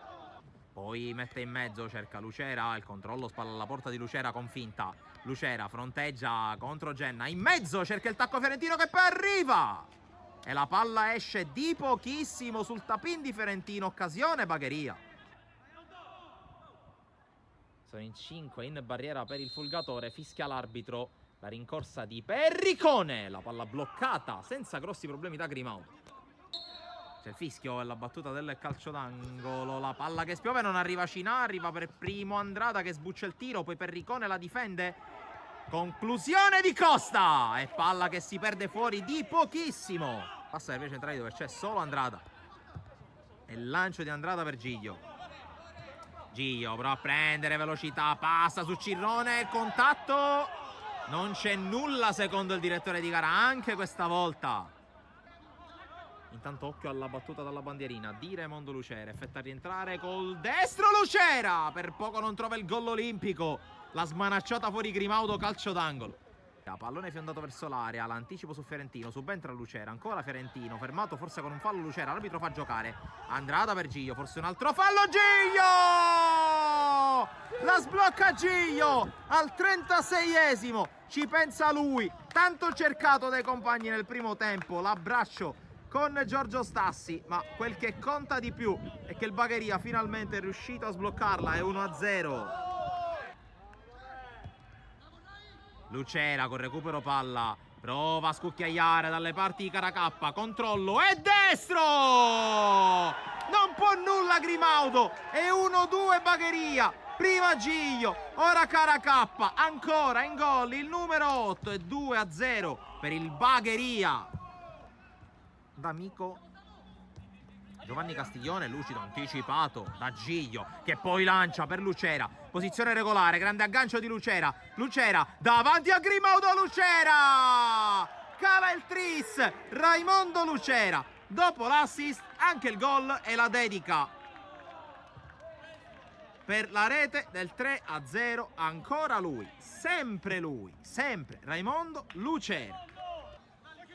Chiama la palla a Giglio, Rama prova a servirlo in corsa, posizione regolare per il numero 11 che corre, Cirrone lo aspetta, 1 contro 1 di Giglio che converge, la palla sul sinistro, palla fuori di nulla, grande azione, ma l'ha toccata Grimaudo, è angolo allora. Caracappa con la rincorsa, effetta a rientrare per il suo destro che spiove sul secondo palo, colpo di testa e ci ha preso gusto Aldo Perricone, cala il poker. Il Bagheria, rimane fermo Grimaudo e il gol del 4-0. Aveva concluso la stagione 2022-2023 con la promozione in eccellenza, dopo un anno è riscesa tramite playout. Mentre intanto attenzione a Lucera che mette dentro il pallone, fuori gioco di Lucera e quindi non vale la rete di Daniele Rama. C'è la ripartenza con Manfredi Di Giorgio che accelera, poi tocca subito per Lucera, vuole sfruttare l'1 contro 1 con Reina. Lucera salta netto, Reina si presenta davanti a Grimaudo, Lucera 5-0, pokerissimo servito e doppietta per Raimondo Lucera che serve il bis. Dopo il gol nel primo tempo diventano 5 i gol della capolista che vola. La giocata corta per Reina, poi occhi pinti, pressato, recupera il pallone il Bagheria, Lucera per D'Amico, cerca il primo palo, trova l'esterno della rete del Comunale. Lavori che dovrebbero terminare, si spera, entro la fine del 2024. Gallina per il 6-0, gioia e gloria anche per lui che controlla, batte Grimaudo che rimane di sasso, diventano 6 i gol del Bagheria che chiude il primo set con questa verticale a cercare Conventi che sfugge alla marcatura di Perricone, Conventi sull'uscita di Cagnina e la palla che esce neanche di troppo, rischia qui il Bagheria. Grimaudo col lancio, Fulgatore che rilancia, alla fine finisce la partita, finisce 6-0. Il risultato di Bagheria 6, Fulgatore 0, doppietta per Lucera, gol nel primo tempo di Giglio e di Caracappa nella ripresa di Perricone e di Gallina, quota 27 raggiunta. Ci siamo, torniamo dopo aver visto il 6-0 del Bagheria contro il Fulgatore, una partita diciamo stravinta contro una squadra che l'anno scorso faceva l'eccellenza, diciamo. È chiaro che non è la stessa squadra, però È andata giù dal Casteldaccia. esattamente, ai playout, dal buon Sferruzza che è qui, il cui presente Marco. Io dico che è giusto che sto qui con voi, questo panchino, che l'anno scorso scusami Giova, ti chiedo scusa Giova. Capocannoniere di quest'anno dell'eccellenza girone A, tra l'altro l'anno scorso il buon Mineo faceva giocare con il contacoach. Bagheria Fulgatore, andiamo a leggere i risultati della girone A di promozione, ha vinto appunto 6-0.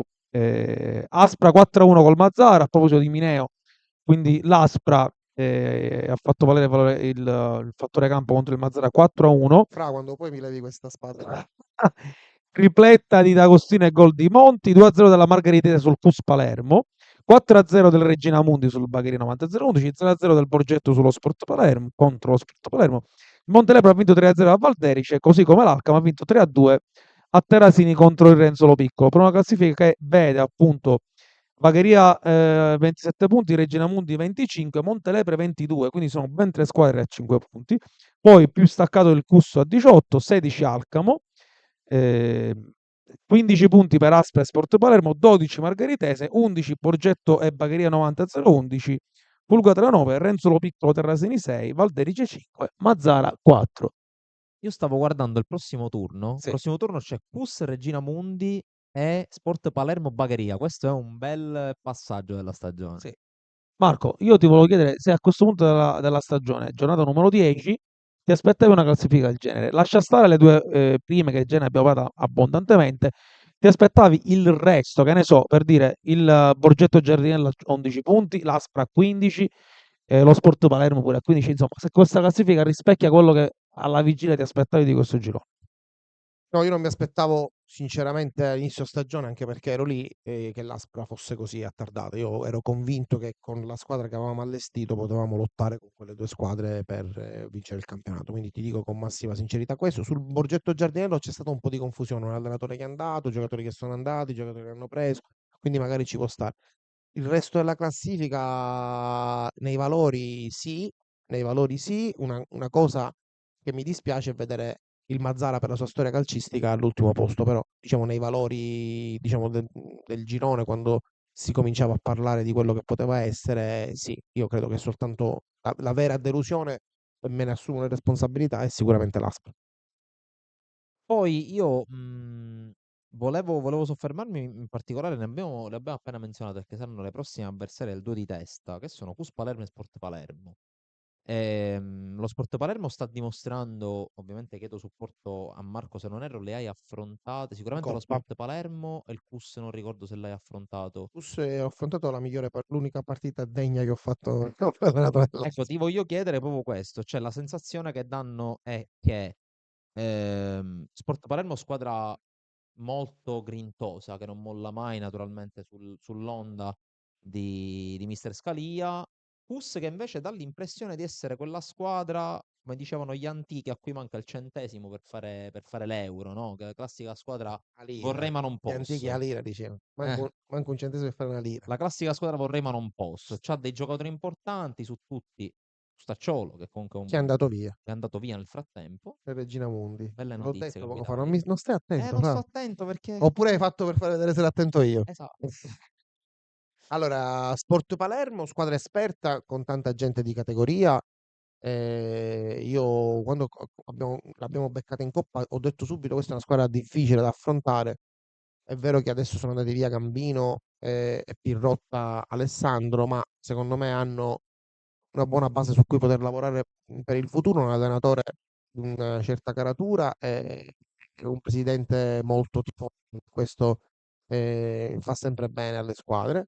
Secondo me faranno bene fino alla fine del campionato. Sul CUS io ho una eh, stima molto forte per Nando Zappavigna. Le squadre di Nando Zappavigna non sono mai appariscenti, ma sono belle concrete e belle forti.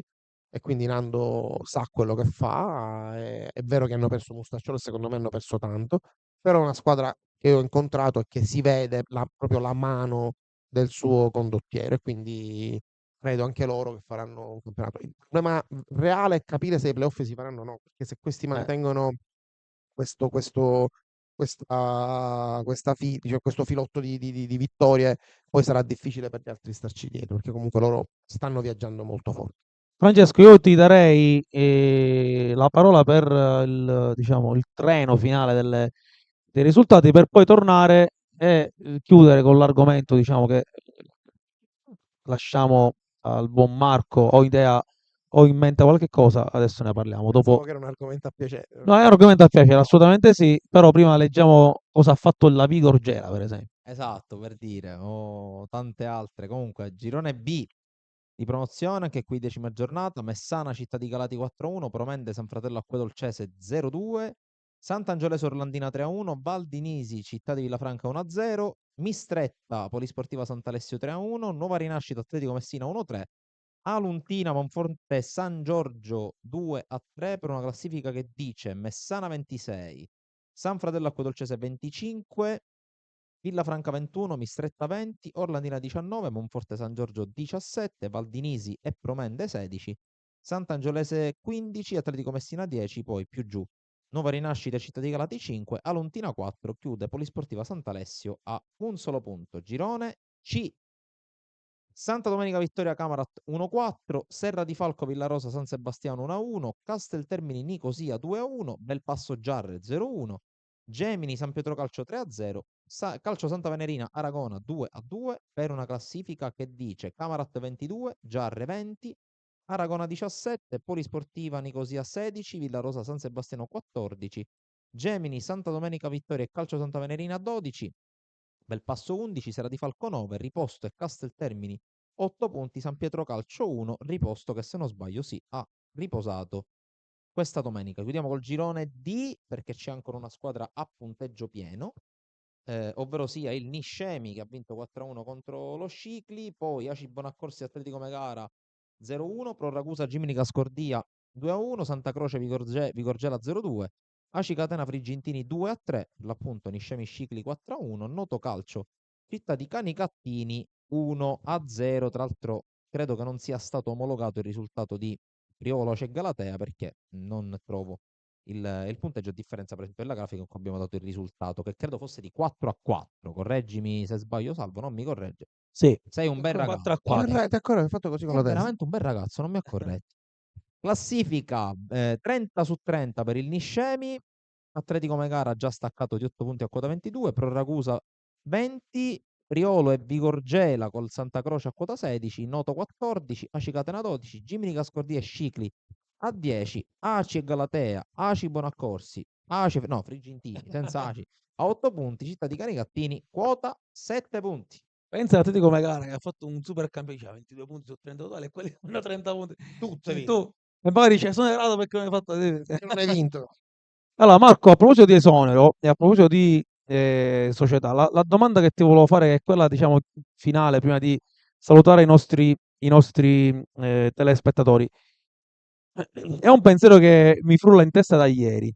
Quanto conta in una scala, fai una sorta di percentuale, paragone, scala gerarchica, quanto conta la società nella buona riuscita di una stagione? Perché io pensavo, puoi prendere l'attaccante più prolifico, il portiere più forte, la difesa, prendere il centrale difensivo più preciso e puntuale, il centrocampista più tecnico, l'allenatore più bravo, più innovativo. Ma se hai tutte queste componenti e ti manca una società forte, solida e competente, i campionati, comunque sia gli obiettivi li raggiungi, o comunque sia più importante avere al contempo una società più forte, più competente e magari qualche giocatore un po' meno di qualità rispetto agli altri per ottenere appunto il risultato finale che può essere salvezza, promozione, playoff. Voglio capire da te quanto è importante la società e te lo dico non per nulla, anche per le ultime tue vicende personali e societarie, se questo è inciso o meno nella scelta finale che tu hai avuto come quella delle dimissioni. Intanto non... cosa... ok, ricominciamo. Sì. Nella mia esperienza da allenatore ormai diciamo che ne ho abbastanza. Io ti dico che per raggiungere il risultato tutte le componenti devono andare dalla stessa parte. Quindi avere innanzitutto fiducia nel magazziniere, avere fiducia nell'ultimo dei giocatori, avere fiducia nell'allenatore e avere fiducia nella società. Questa fiducia che si crea e si deve creare sempre diventa un pugno chiuso e quindi l'allenatore domani potrà, ora ti faccio un esempio pratico, fare qualsiasi tipo di scelta e quella scelta sarà ben vista da parte di tutti. Nelle mie esperienze dove ho avuto la fortuna di vincere 2 campionati, anche se di prima categoria, o dove ho fatto bene, questo era evidente. Cioè l'allenatore sceglieva, per esempio, e la società avallava tutto. Il giocatore avallava tutto, la società sceglieva, l'allenatore avallava tutte le scelte della società, era tutto proprio un amore importante. Ma è vero pure che quando l'allenatore arriva in un posto e viene ascoltato e viene preso come punto di riferimento, diventa tutto facile, ma la società deve avere questa forza. Faccio un esempio banale. Primo anno di Casteldaccia ci siamo inventati all'ultimo, se ti ricordi, la staffetta Monti, Stassi, Sì. Stassi, Monti. Non c'è stata mai nessun tipo di polemica da parte di nessuno. Nell'ultima partita, quando tu senti che poi ti manca la fiducia, no? Quando nell'ultima partita che ho fatto a Casteldaccia, ne parlavamo ieri, Sì, ieri. io faccio un cambio che ritenevo giusto perché è vero che pareggiavamo, ma poteva essere un punto importante in un momento particolare. Faccio un cambio punta per punta, faccio uscire Monti, che io ritengo a scanso dei Quivici uno dei migliori attaccanti che ci sia, diciamo, nella nostra zona, diciamo, nel palermitano, se non il migliore. Faccio entrare Sferruzza, che quest'anno sta dimostrando di essere un altro attaccante forte. Polemica sugli spazi, polemica probabilmente anche del direttore sportivo che mi vuole bene, ma fa polemica del presidente, del direttore generale che è in panchina con me, che era Enzo Palmelli, di tutti. Mugugno, fatalità vuole che Sferruzza ha un'occasione mega galattica che quest'anno avrebbe fatto gol, l'anno scorso no, perché purtroppo le cose vanno così, ma non è colpa di nessuno, le cose andavano in quel modo. La sostituzione risulta essere sbagliata, ma tu senti che ti manca la fiducia. Sto parlando di una cosa che c'è la Salvo, quindi lo so, tu lo senti che manca la fiducia, quindi tu già vai a casa. Tra l'altro io qualunque partita ho fatto a Casteldaccia, anche le partite peggiori, siamo sempre andati al bar. Quella domenica non siamo andati al bar, ho detto, lo capisci quando è finita, no? Sì. E quindi ovviamente poi ti confronti con la società e cambia tutto. L'anno prima potevo fare quello che volevo, non c'era questo, cioè non c'era, perché quando cambia il vento, quando la palla arrotonda diventa sempre più piccola, diciamo, quando un allenatore va in una squadra, è un cerchio grande, può fare tutto quello che vuole. Quando questo cerchio diventa sempre più piccolo e quindi cominci ad avere poca fiducia da parte dell'ambiente, diventa complicato tenere il tuo posto.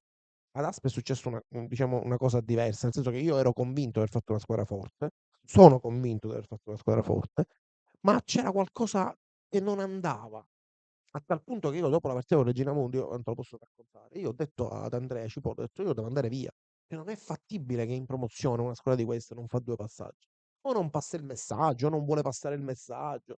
Poi siamo rimasti altri 15 giorni, ma io probabilmente non ero io adatto a stare in quella società, in quella squadra, anche se l'avevo fatta io, perché io lo scanso dei Quivici con Pasquale Frittitta abbiamo fatto la squadra insieme.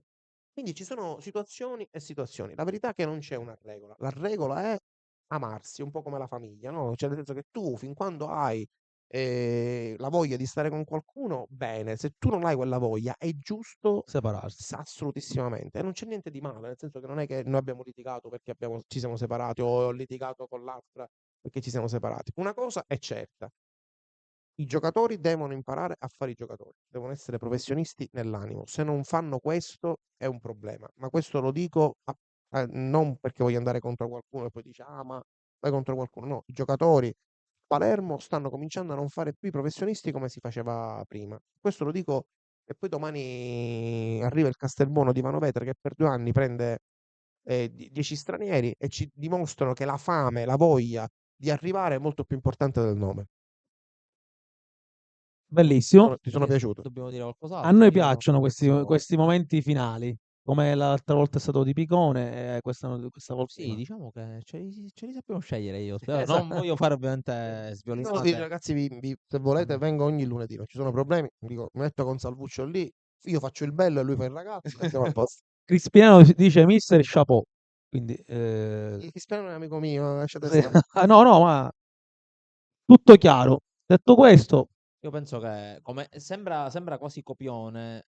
E ogni volta dico meglio di così non possiamo no, chiudere. esatto. Direi che hai confermato, hai passato l'esame. Anche stavolta sappiamo chi verrà il prossimo lunedì, anche se non lo diciamo. È stato nominato durante questa trasmissione. Stato Abbiamo nominato. nominato Ita 120 contro la Briscola, ma È un allenatore. è un allenatore. È stato In nominato attività.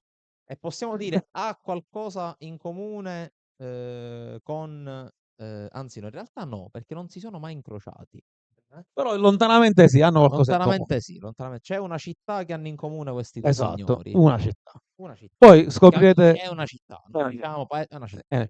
Lo scoprirete lunedì prossimo. L'ho detto troppo. Sì. E tra l'altro, ora me la da dire perché appena chiudiamo te lo diciamo. Appena il bel ragazzo manda Sì. la sigla te lo diciamo. E tra l'altro alla settimana successiva, quindi lo sappiamo pure. Perché? Perché preparatevi, perché parleremo di mercato, visto che sarà forse 2 dicembre, se non ricordo male, Sì. e quindi sarà già aperto il mercato e parleremo con un direttore, lo Io possiamo dire? torno prima dal mio viaggio di lavoro apposta sia per l'ospite Pensavo che c'era per... Di Marzio. No, parleremo con un direttore di mercato in maniera molto, ci può molto dire. approfondita. Detto questo, grazie Salvo per la regia che va avanti dalle 20:45 praticamente. Grazie Marco per Grazie a voi, la tua grazie a voi. chiarezza e competenza. E Francesco. Grazie, Grazie a te. grazie a te, Salvo, mi raccomando. Ci vediamo alla prossima ospitata. Poi Yes. Detto questo, continuate a seguirci Facebook, YouTube, Instagram, X. X non lo so se possiamo continuare a seguirci su X, viste le ultime Sì, c'è chi se ne va, vicende, c'è chi se ne va, noi sì. in caso siamo ancora là. Sì. E sul sito www.sportivisili.it. Grazie Marco Mineo, grazie Salvo parte seconda.